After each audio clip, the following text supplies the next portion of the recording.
কি যুগ আসলে রে ভাই, আদা হিজড়া বলে সুদর্শন পুরুষ, এটা কি মানে লাগে? যেগুলো আমাদের ইয়াং জেনারেশন যুবক ভাইরা আছে, হ্যাঁ, তাদের বডি ফিটনেস, ওরা কি করবে?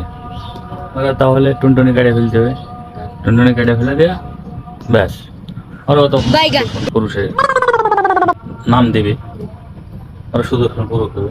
মানে কি যুগালে বুঝি না। আর এই যেই শালা মেডেলটা দিয়েছে না, আমার মনে বলে ওই শালা হলো হিজড়ার প্রতি আসক্ত।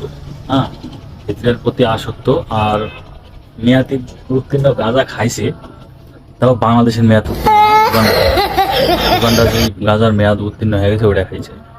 শালা বুঝি না, শালা বুড়িয়া তো কি দেখা যায় দিল, শালা গাঁজা কর শালা।